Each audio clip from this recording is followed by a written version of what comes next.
Euroregione News. Codroipo in bicicletta 2019. Pedalare tutti insieme e girare il Medio Friuli. Domenica mattina 9 giugno alle 10 in punto partirà la Codroipo in bicicletta per percorrere le più belle strade del Medio Friuli. Il sindaco Fabio Marchetti ha presentato la manifestazione durante la conferenza stampa.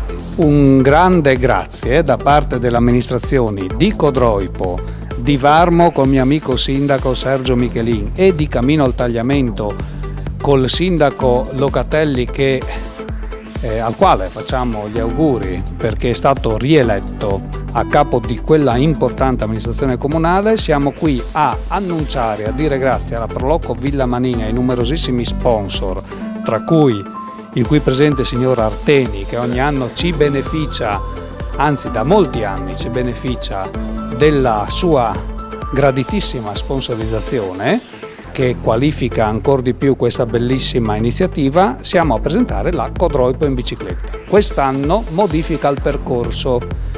Il percorso sarà modificato come segue: Codroipo, Iutizzo, Gorizzo, Gradiscutta, con la tradizionale sosta da Aldo Morassut, quindi da Tony, il quale, ringraziamo anche lui, offrirà un rinfresco anch'esso facente parte della tradizione della Codroipo in bicicletta. Si proseguirà per San Pietro, San Martino, Passariano davanti a Villa Manin per ritornare a Codroipo in piazza Giardini, dove verrà offerta a tutti i partecipanti la pasta asciutta.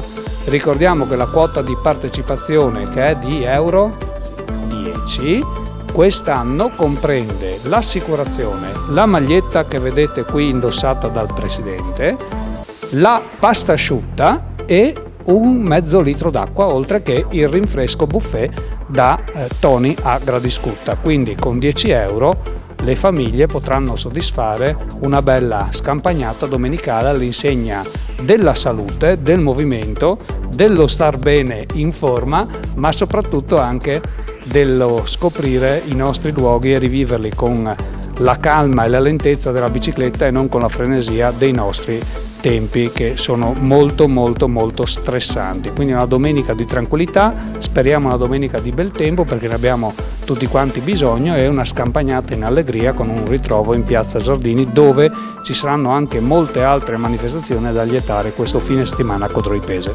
Dal Medio Friuli per Euroregione News, Marco Mascioni. Euroregione News.